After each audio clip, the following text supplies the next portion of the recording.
I welcome you to this event as we honor the life of Justice Ruth Bader Ginsburg. I want to remind you that it is absolutely necessary that everyone here wear a mask and stand 6 feet apart now and during our walk. We really want to keep everyone safe. I hope that all of you have picked up a sign and the Take Action handout available on either of the tables.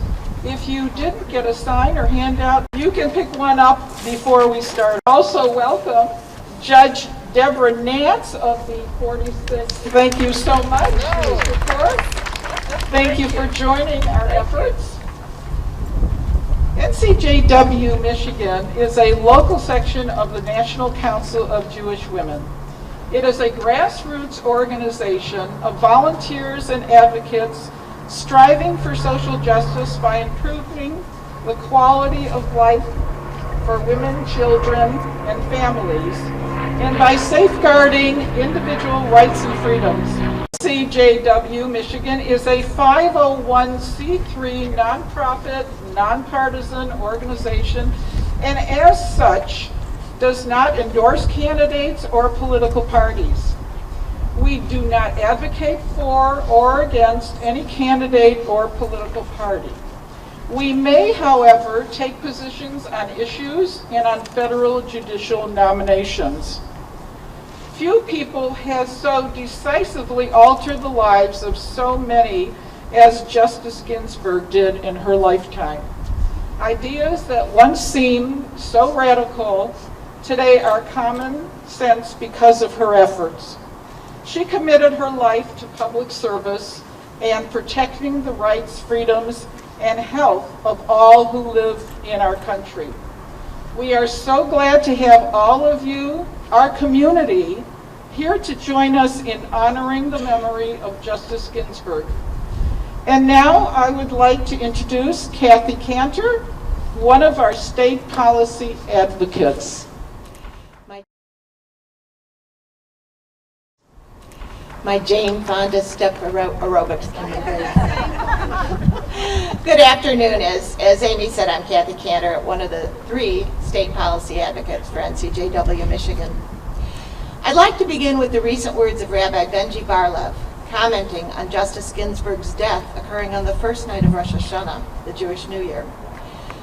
There is a beautiful teaching in our Jewish tradition that says when someone dies in the days leading up to Rosh Hashanah, that person is considered a special and holy person. The idea that Talmud teaches is that this person was destined to die during the preceding year, but that she was kept alive because she still had work to do, still could improve our world until the very last minute. So now as we enter the Jewish year 5781, without the woman who embodied justice, courage, faith, and kindness, it is our job to continue living her values through those she lives forever. We truly mourn the passing of Ruth Bader Ginsburg, a trailblazer who inspired millions of girls and women to fight against sexism and discrimination in order to make America a better place to work, to live, and to love. Today marks the end of Shiva, the formal mourning period for Justice Ginsburg. It is a custom in many Jewish communities to take a walk around the block to mark the end of this intensely inward time and a return to the world. Today we will take our symbolic walk around the courthouse to honor Justice Ginsburg's memory. All over the country, others are also honoring her in the same way, at the same time, by walking around their local courthouses. All of us who take this symbolic walk will make our return to the world a return to action, a return to advocacy, and we will continue to fight for the world that Justice Ginsburg fought for, a world that is fair and just for all. I'd now like to bring Sue Simon to the microphone.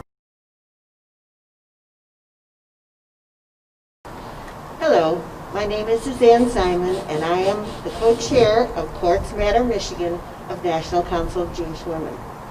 Courts Matter Michigan is a nonpartisan coalition of organizations united to ensure that we have a fair, qualified, diverse, and independent federal judiciary. who are committed to upholding our core constitutional values such as equality, freedom, and justice for all. Judges who serve have lifetime appointments. They rule on decisions that affect every aspect of our lives, from air quality, workplace safety, fair and equal pay, voting rights, health care and reproductive rights, consumer protections, and whom we can marry.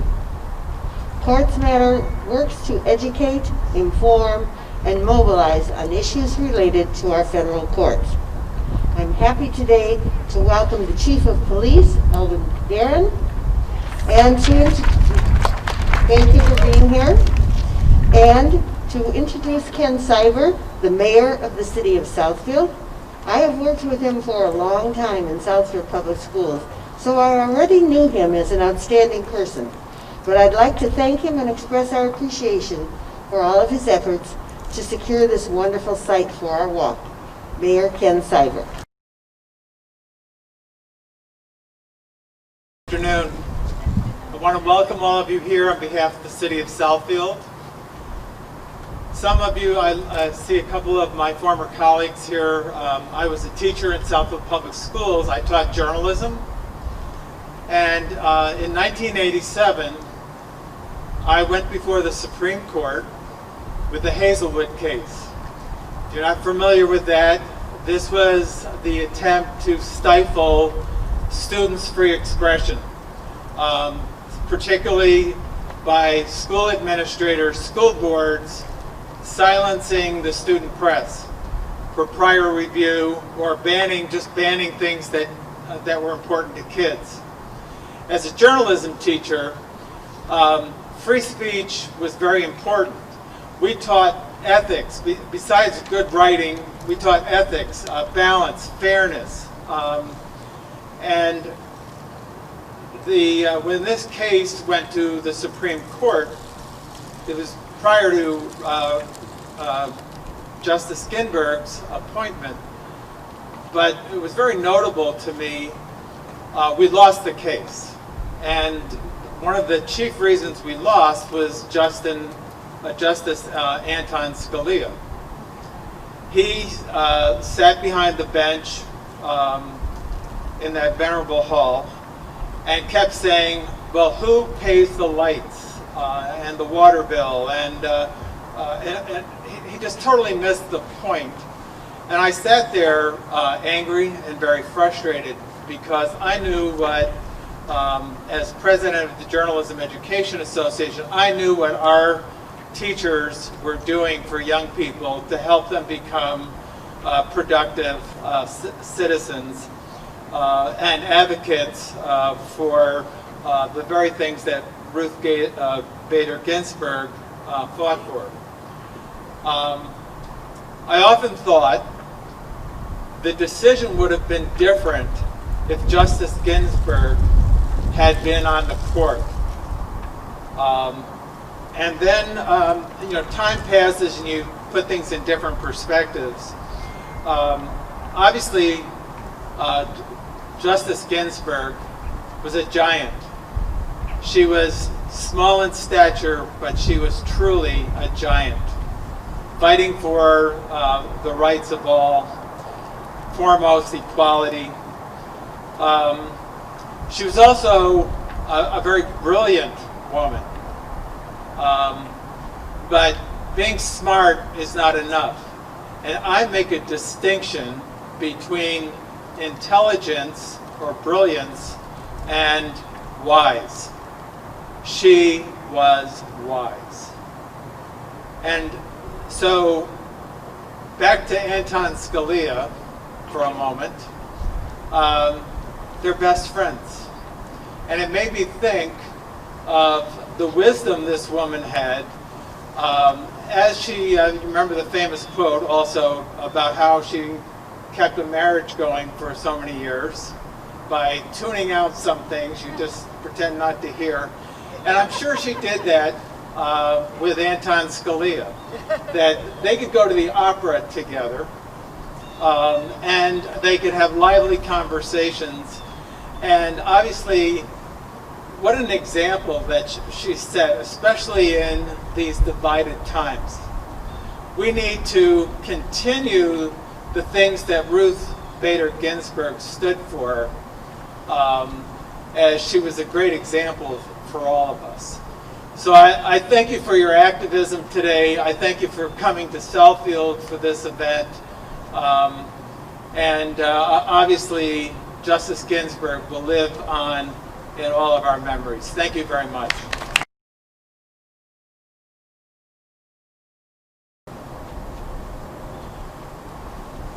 He's a lot taller than I am. Thank you, Mayor. I'm Susan Marwell, and I'm co-chair of Courts Matter Michigan Coalition. So Justice Ginsburg had a sign in her office bearing the famous injunction in the Torah, Deuteronomy 16:20, Zedek, Zedek, Tidoth, or justice, justice, you shall pursue. This commandment is situated in the context of verses imploring us to create a fair and impartial judicial system. Our pursuit of a nonpartisan judiciary is, in its essence, the pursuit of justice and our holding fast to this standard honors the memory of a great judge and justice. Most in our country realize the importance of the Supreme Court, but many are unaware of the great impact the lower courts, the district and circuit courts have on our daily lives. Because these lower federal courts in Michigan are the final word in the vast majority of cases, and because judges in these courts hold lifetime appointments, the careful selection of lower court judges is just as crucial as the selection of Supreme Court justices. Senators must support a diverse and independent federal judiciary by only confirming fair-minded constitutionalists who respect equality and justice for all, and who understand the impact of the law on all Americans. It is imperative for us all to contact Senators Stabenow and Peters and ask them to reach across the aisle to their colleagues and urge them to wait to fill Justice Ginsburg's seat until after the inauguration of the next president. We have provided you with the information to make that call. Please pick up the green handout on the tables if you haven't already done so.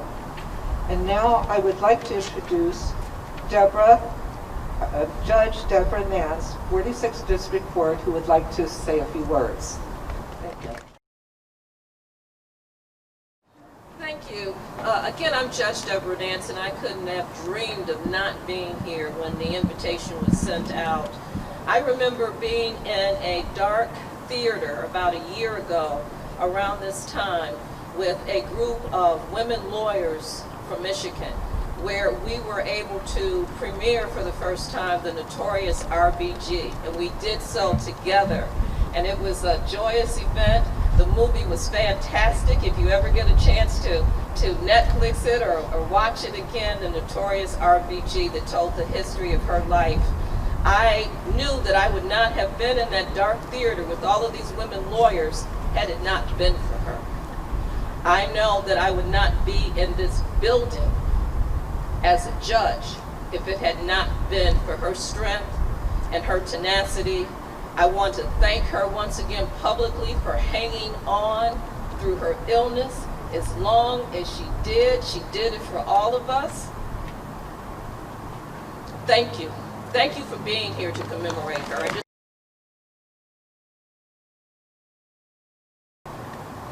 I don't need anyone to introduce me. I am Irma Glazer, co-state policy advocate for NCJW. I am also, some of you will be shocked to hear, that I am 3 years younger than Ruth Bader Ginsburg. I could never fill her shoes, but I could wear her socks. She was a personal hero to me and to so many other people. As a young woman, I never figured out how to solve or deal with some of the problems of that era that faced women of my age. Justice Ginsburg did. She modeled the way that we all need to follow in order to have our voices heard. Whether it was for gender or racial equality, or for protecting our voting rights, Justice Ginsburg was there for us. She experienced many obstacles in her life, personally, educationally, professionally, and she battled medical issues as well. But the frailer she became in her later years, the stronger her voice became. I recently read that she was considered the great dissenter by her colleagues at the Supreme Court. But as an issue was discussed among the justices, it was Justice Ginsburg who would present a view that was incorporated into an imposing opinion or imposing language by her peers.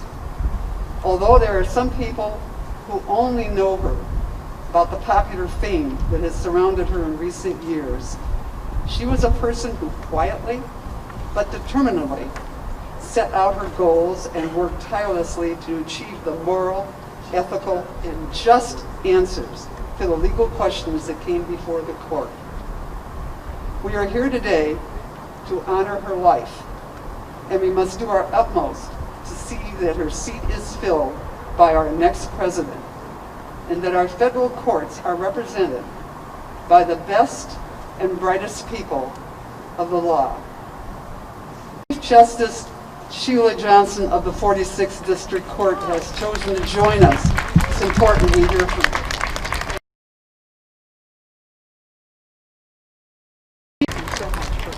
Thank you so much for offering this opportunity. I actually wanted to just be here to be a bystander. This is not about me. This is about Justice Ginsburg. And I just came down because I finished my morning docket. I wanted to say that I had the privilege and honor to meet Justice Ginsburg. I was an officer on the board of the National Association of Women Judges several years back. And she came to one of our events. And she was an awesome presence. And she was so warm and open to all of the causes that we advance for the advancement of women in the judiciary and women in the law. And I got a chance to talk with her, and she had on her black gloves, and she just exuded a grand presence. And she emphasized the importance of us not giving up the battle. And so we have to move forward with her legacy in mind as we try to fill our judicial vacancies, as we try to work for equality and justice for women and all causes under the law. And so just meeting her touched my soul, and I'm thankful of her life and what she gave to us as a country, and for the fight that she gave, and for all of us who now know what the mission is, and we carry that mantra. And so on behalf of all of us and to God, I say thank you so much for the life of Justice Ginsburg and for the indelible effect that she has had on justice in the United States of America. Thank you. And now, I'd like to introduce for our closing remarks, Linda Levy, who is our newest state policy advocate. And I really wanted to thank you for joining us in this tribute today to Justice Ginsburg. We are now ready to take the walk that symbolically takes us from internal mourning and back out to society and to the continuation of our efforts as we work towards social justice. And that efforts have been very inspired by the groundbreaking work of Justice Ruth Bader Ginsburg. This is going to be a silent walk, time for internal introspection. We are going to walk around the courthouse. We will end at the steps and the ramp where we came in from the parking lot, and you can make your way to your cars as we finish. We're going to ask that you please keep your masks on and be mindful of social distancing during the walk. We have the sign up where we are going to start. And if you can follow Kathy, who's holding the sign as we walk around, and just, again, be mindful of trying to keep that 6 feet behind the person in front of you. If you have not had the opportunity yet, you can pick up one of the signs to walk with. They are at the table there. We also have some wonderful flyers on taking action on a webinar that is coming up to talk about how to vote. And also we have on the back side of that flyer how you can deliver your vote as well. So I encourage you to pick up those flyers as well. Again, I thank you for being here to honor the memory of Supreme Court Justice Ruth Bader.